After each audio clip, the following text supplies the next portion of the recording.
Hi guys, this is Tracy Kiernan from Step by Step Painting, and I'm going to be doing a mini tutorial demonstration on 3 different blending techniques. I'll be demonstrating each of these techniques with a 3/4 inch flat wash brush, and this is a Velvet Touch Princeton brush, but the 3/4 inch flat wash brush is a really common brush that I use with a lot of my painting tutorials. I've used several brands of this, but they're all pretty much the same brush. The one on the left is the Royal and Langnickel Zen 3/4 wash. So it's a really versatile brush and it's great for doing blending with. And so a lot of times when we're blending with acrylics, it's when we're trying to fill up a background or a large area, or there's so many different reasons why we would want to blend colors together. But I'm going to just show you a very simple way to do a sunset background. So I'm loading my palette with 3 colors. This is the quinacridone magenta, the medium magenta, and this is lemon yellow. So if you don't have lemon yellow, you can use like a primary yellow, but I just happened to grab this lemon yellow, and water. So the first thing that I'm going to do with my wash brush is load it in the water. So I never start with a dry brush. I always load it in the water, and then I have a rag or a paper towel on hand and I'll pat it dry. And I'm going to start with the quinacridone magenta and pretty much load my paint brush in the colors. So I have a generous amount of paint on the tip of my brush, and I'm just going to paint left and right strokes using the full width of the brush. And just like that, I am applying the paint to the surface. This is watercolor paper I'm working on. I like to use watercolor paper to practice techniques because it's a paper that is a water type of paper that will hold the acrylics very nicely. So when I'm going to the next color, I don't usually rinse my brush off. I just grab the next color. And when I add the next color to the canvas and want to blend the colors together, I like to start below the color that I'm going to blend and then work my way up into the previous color. So the part where the dark pink and the light pink touch, I like to call that the transition zone.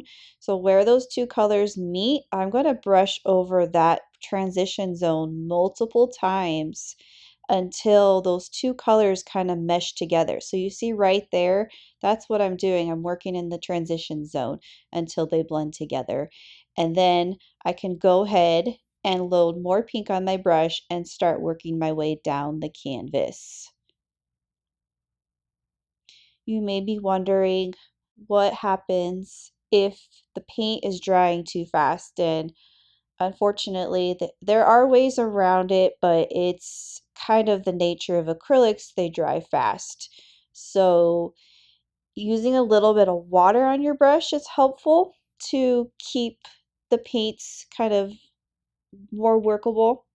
There's a medium that you can buy that will slow the paints. I don't use the medium, but I'd like to do a demonstration on it sometime because a lot of people request what to do when the paint's dry too fast. Another way is to work fast. Of course, if you're a beginner, not always the best solution, but I'm used to working fast, so that's kind of just the nature of how I paint. But when you're just beginning, it's kind of difficult. So what I'm doing here is I'm going to transition to yellow, and it's such a drastic transition going from pink to yellow. So I am blending on my palette the 2 colors together. I never rinsed my brush yet, so I had that pink on my brush. I grabbed the yellow and I made an orange on my palette. So I'm going to use that orange in my transition zone here. So that orange is going to blend to that medium magenta, and I'm going to work that transition zone. And by working it means that I'm just going to keep brushing over that area multiple times with my brush to get those colors to blend together. And then I'm going to, so there's my transition zone. I'm just going to keep blending over, and it's working because that pink is not dry all the way. So I'm able to blend the orange color into the pink and softly blend it up into the pink. Now I'm doing this as a sky, so this would be like a sunset sky. I'm not trying to make a perfect gradient of the colors. If I was, I'd probably be using a much larger brush and doing it differently. But because it's a sunset, it's okay if there's some random streaks of pink in the orange area, or maybe some orange kind of got up in the pink area. That's okay. So now we're going to transition to yellow. And again, I still didn't rinse my brush. I grabbed just the lemon yellow and I start below the orange and I softly blend it up into the orange. And then I'm going to work my transition area. So I'm going to paint over the part where that orange and yellow meet. That's the transition area. And by stroking over it, you're getting the two colors to blend together. And you can kind of see what I mean about the streaky thing. I have some orange streaks kind of going down into my yellow already. But that's okay because we are essentially painting a sunset right now, a sunset background blend. So another tip that I can give you is to have your rag or paper towel handy, because at some point your brush is going to be entirely overloaded and you'll want to wipe it off, especially down here in the yellow area. You may not want pink streaks to end up in your yellow. So having that paper towel handy just to wipe all the excess paint off so it's ready to go. I like to do that a lot more than just rinsing it off, because then you have the water issue and you have to dry it. And sometimes it's just faster to grab the towel and wipe your brush off. And then I'm going to go ahead and do yellow down here. Again, if I didn't want the orange streaks, I probably would have just rinsed my brush off all the way to make sure there was absolutely no pink or orange or anything on my brush if I wanted just yellow, perfect yellow on my brush. So I'm just gently adding that yellow down to the bottom area, and I'll also be adding titanium white to my palette so that I can transition from yellow to titanium white. So a lot of times when I do sunsets, the place or the color that's closest to the horizon line would be the brightest in the sky, because that's where the sun would be. And so your horizon line is always the brightest part.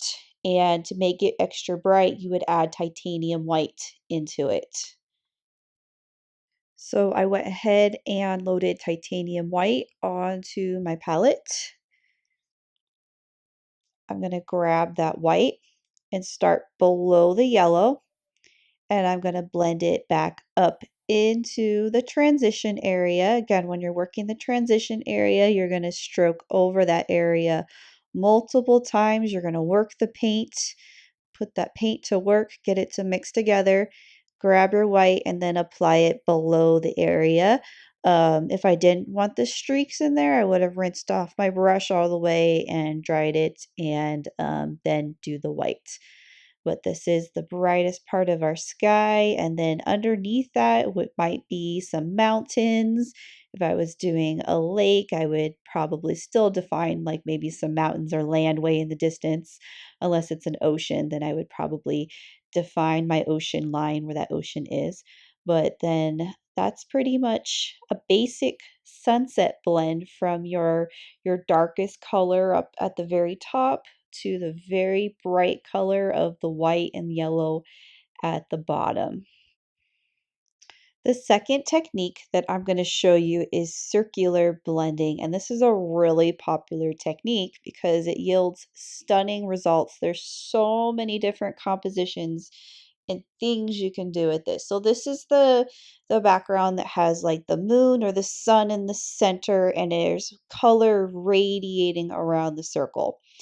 So with this technique, and I've demonstrated this a couple different ways, it kind of depends on the painting or how I feel like teaching the painting, but usually I start with white as the center. So I usually start with either drawing the circle or painting the circle in solid white. So I'm going to use my 3/4 wash. Now this is all rinsed off and dried. I don't have any pink or sunset colors on it. Fresh brush. Start with the white and paint a circle where you want your center point to be. And I usually make the white circle bigger than what I want it to be because with wet on wet blending, I'm going to need that white to help me blend. And starting off, we're going to use blue. So this is primary blue. And this is going to be our lightest blue. So I'm going to load just the corner of my brush in a teeny tiny bit of blue. I'm going to mix it on my palette so that I make a light blue. And I'm going to paint in circles around my white circle. So kind of the same concept. I'm going to start away from the white. I'm going to start on the outside of the white, and then when I'm ready to blend into the transition zone, then I am going to stroke over that transition zone multiple times. So so far I just have the light blue and it's hugging around the white. And for my transition zone, I actually grabbed a little bit more white on my brush right there because I wanted that to be a little bit lighter. But I'm going to work this transition zone here by loading some more white on my brush. I'm just grabbing a little bit of white on the corner of my brush. And I'm using this, I'm painting in circular strokes. And I'm going to work that transition zone of the white blending into the blue by painting over the area where they're supposed to blend. I don't want blue to go all the way in that circle. I have to remember that that circle is the brightest part of my painting, so that needs to stay white, so no blue in the middle. Um, and if you accidentally get blue in the middle, you could always wait for it to dry and then go back and repaint your white circle. But now we have a darker blue to blend in. So I grabbed more primary blue on my brush and I'm going to start on the outer part of it and then gently work my way to the transition zone. So the part where the two blues touch is the transition zone, and I paint over that multiple times. So I got to work in a circle and loading my brush in more blue and then loading my brush in some white right there because right here it got a little bit too dark. So I wanted to grab a little bit more white to add right there and brushing over that very gently. We don't want to get that dark blue too close to the center part. So I'm grabbing some more white there on my brush and I'm going to work that transition zone where that light blue turns into, I guess, medium blue. A good exercise with this, because this is also a lesson on tints. When we add white to a color, it becomes a tint. But to really practice, not necessarily painting in circles, but practicing on just on a piece of paper, trying to get different tints of white in there, trying to get different values, learning how to get the lightest of the light and getting it to go darker and darker. And just practicing that is going to get you more aware of how much color to grab on your brush to get it to be different tints of darkness and lightness. And that just comes with practice. And which reminds me, it could be actually a really good exercise that I can um, demonstrate because it is a really good exercise that helps with this sort of thing. But I'm basically adding my white in here, going back over it, because usually when I do these skies, I don't like my colors to blend perfectly all the way. I think that's boring when that happens. So I like to grab this white and kind of swirl it out. And it really creates the whimsical sort of swirly moon sky effect in these sort of paintings. So I am in the darker area right now, so I'm going to make sure that I'm grabbing more of that primary blue. And again, when you're transitioning to that darker color, start on the outside of it and then gently work your way to the inside. I'm going to my paint's drying super fast here. So I just grabbed a teeny bit of water right there on my brush, and that'll just kind of jump started it for a little bit for you. And then we're just going to keep painting in circular strokes and working those transition zones, getting those colors to blend together. So grabbing that titanium white, that really helps to blend colors, especially in your transition zone here. And like I said, I'm not going for that complete blended look. I like the look with the streaks of the white in there. It really adds to the effect in the swirly sky that's radiating around the moon. So that's okay if we have streaks of white where that dark blue is supposed to be. So right there you see that big drastic jump from that light to dark. I just grabbed white right there on my tip of the brush and I just went over that and it blended really nicely. So at this point, do you see the white that kind of streaked in there? But that's okay because that's, like I mentioned a couple times already, it looks nice with the few streaks of white where the dark's supposed to be. So for the rest of this painting, I really have like the dark zone of the sky. So I grabbed my towel, wiped it off because I don't want all these streaks of white in this area. Maybe if a few show up, that's okay. But I really want this area to be darker than the rest of the closer to the moon because this is far away from the moon now and I am just using primary blue in this area. Um, we're still painting in circles, but my circle is going off the canvas here. So it's still in the same direction, still in circles. I don't want to switch to up and down strokes or left and right strokes. I still want to spiral it all out. If I wanted to get even darker, I may add black, Mars Black to my palette. Mars Black is super, super dark.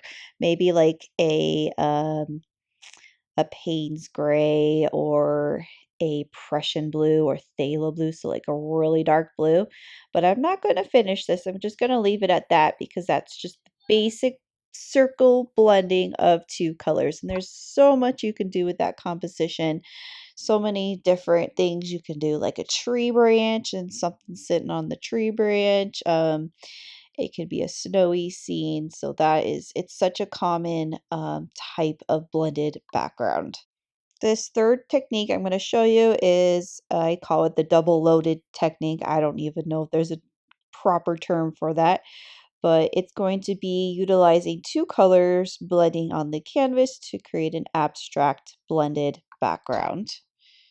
So I'm going to use my quinacridone magenta and titanium white, and I'm going to double load those colors in each of the colors. So pretty much on one corner with the magenta and on the other corner with the white.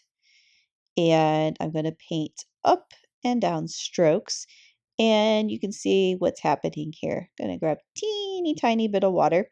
So this is something that I often use when I just need to fill the background up. There's uh, something going on in the front, the foreground.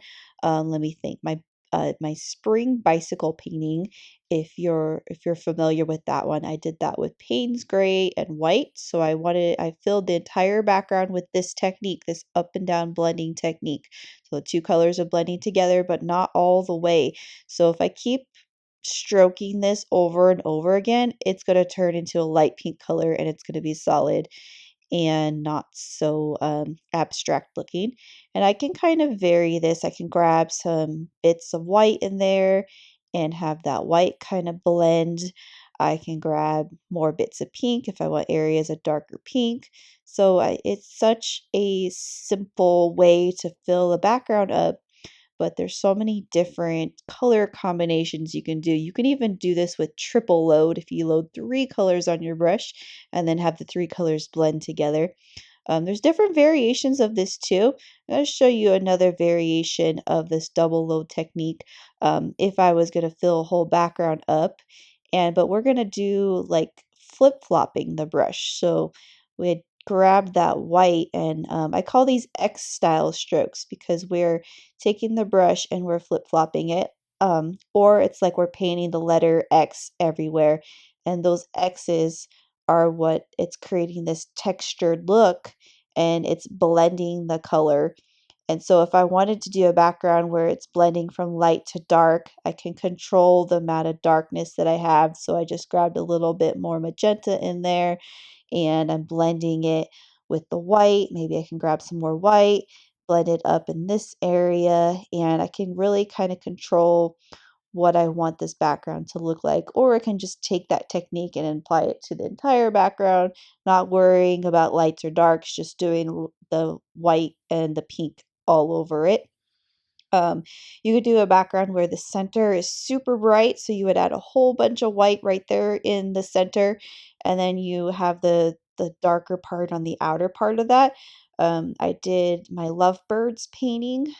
It's like a Valentine's Day silhouette painting where I did the really bright pink right in the middle, and then I did on the edges of the canvas, it all blended to that darker pink. So those lots of different variations of this, but it's just basically loading your brush in two colors and blending them on the canvas. Super simple and effective for different kinds of designs. So that's my demonstration video of 3 different blending techniques that you can use in your acrylic paintings.